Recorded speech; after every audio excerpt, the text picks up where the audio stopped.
Iawn te, yn y fideo yma, ni'n mynd i creu animeiddiad o pêl yn bownsio. A peth cyntaf ni'n mynd i wneud yw rhoi enw synhwyrol ar gyfer y haen lawr fan hyn. Felly yn lle layer 1, gawn ni enw yn ball. Okay?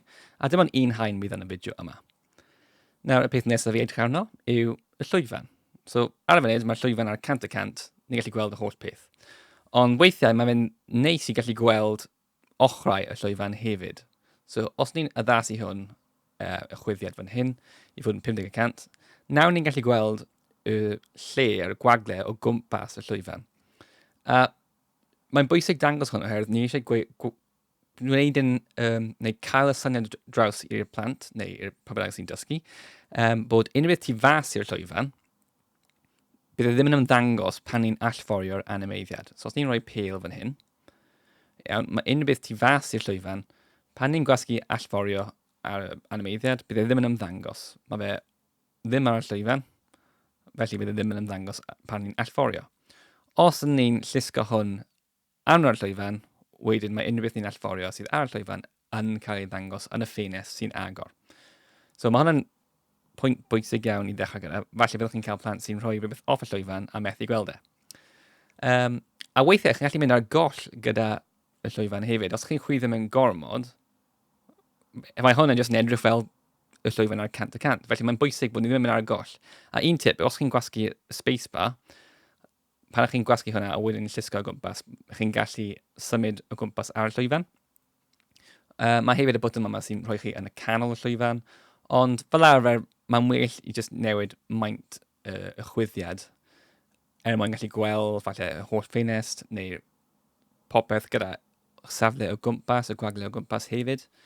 A mae hefyd y teclyn lawr fan hyn, lle chi'n gallu dewis lle chi eisiau chwyddo i weld ar y sgrin. A os chi'n gallu gwasgu alt, chi'n gallu gwneud y cyferbyn a mynd a chwyddo allan.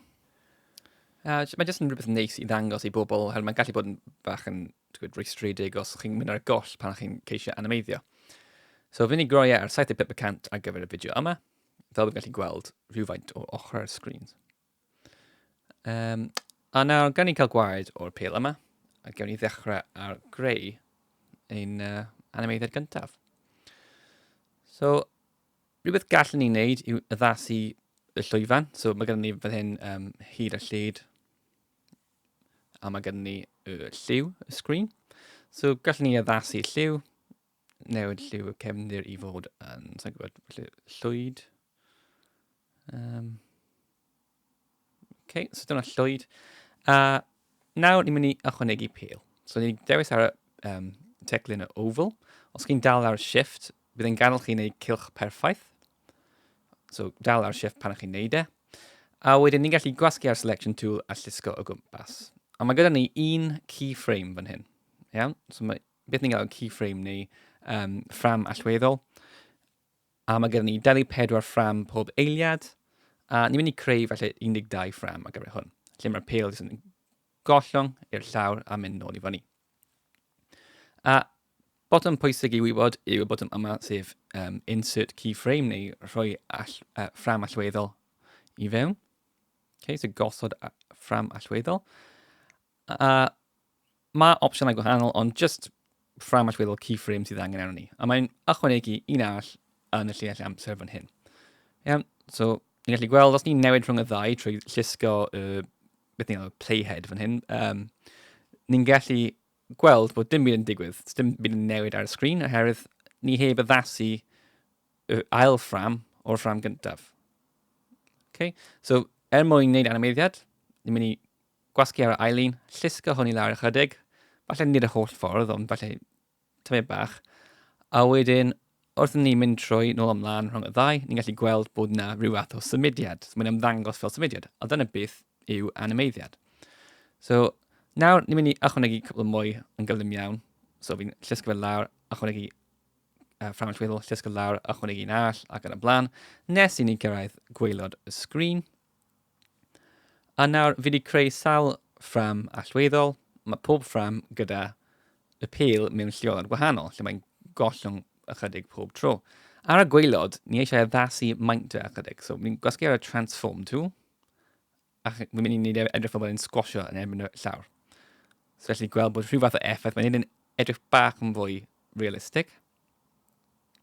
So nawr, wrth i ni mynd nôl ymlaen, felly gweld gwahaniaeth neu'r symudiad y pêl o'r top i'r gwaelod.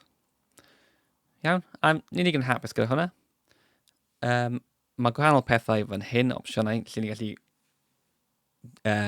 gallu helpu ni wneud hwn. So pethau fel y loop, bydd hwnna'n, os ni'n gwasgu ar hwn, bydd e'n dangos y keyframes a bydd e'n mynd trwy'r loop. Gall gwasgu play, a bydd e'n dangos y animeiddiad o fewn y ffenest yma yn barod.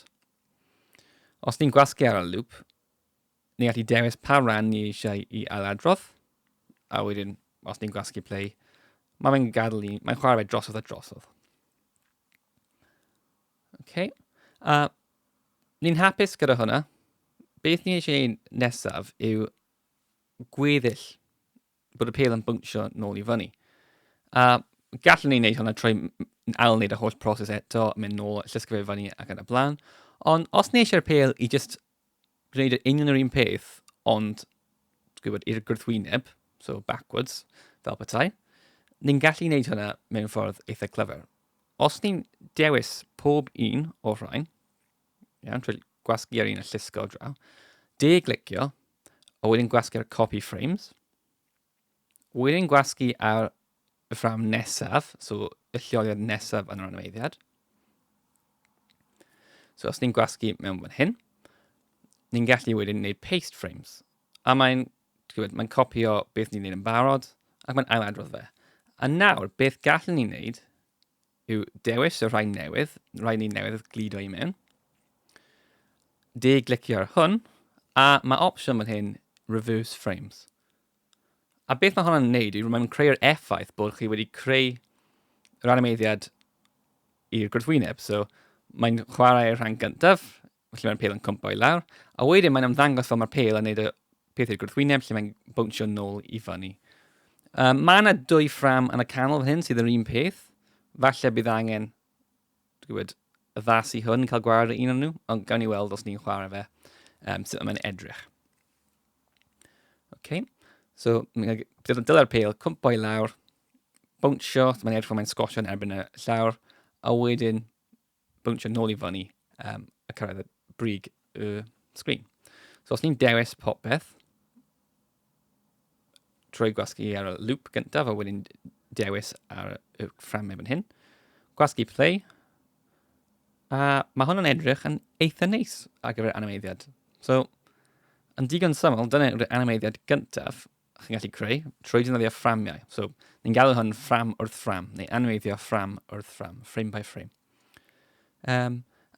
Actually, oedd y 2 ffram yma ddim yn problem enfawr, ond os ni eisiau cael gwared o un o'n nhw, byddwn ni'n glicio yn fe, a wedyn gwasgu ar remove frames, ond dwi'n eitha hapus gyda sut mae'n edrych.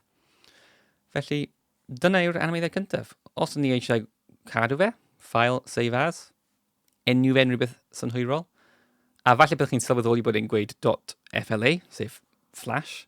Iawn, oedd hwn oedd arfer bod yn rhan o Adobe, methu cofio enw fe, Flash Player, fi'n credu, neu Flash Player.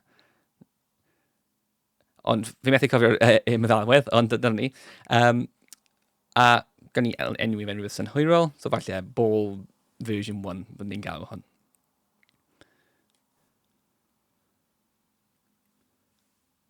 Pan ni'n cadw hwn, mae fe'n cadw fel ffeil project, nid fel animeiddiad ei hunan. Mae fe'n y ffeil ni'n gallu agor o fewn Animate. Dwi ddim yn ffeil ni'n gallu chwarae fel MP4 gan ymlaen. Mwyn wneud hwnna, bydd rhaid ni allforio yn hwyrach, a bydd ni'n dangos hwnna mewn fideo sydd i ddod. Mae yna opsiwn efo'n hyn, document neu uncompressed document. Dim wir ots pa un chi'n dewis fan hyn. Gwasgu save. Yn y fideo yma, ni wedi bod yn profi bod yr animeiddiad yn gweithio sut ni eisiau fe, trwy gwasgu ar y play button ar y gwaelod y sgrin. Ond lan yn y cornel top ar y dde, mae hefyd y button yma test movie. So yn hydrach na gwasgu play ar fan hyn, os ni'n gwasgu hwn, mae'n agor mewn ffenest ar wahân, a ni'n gallu gweld e'n chwarae drosodd a drosodd.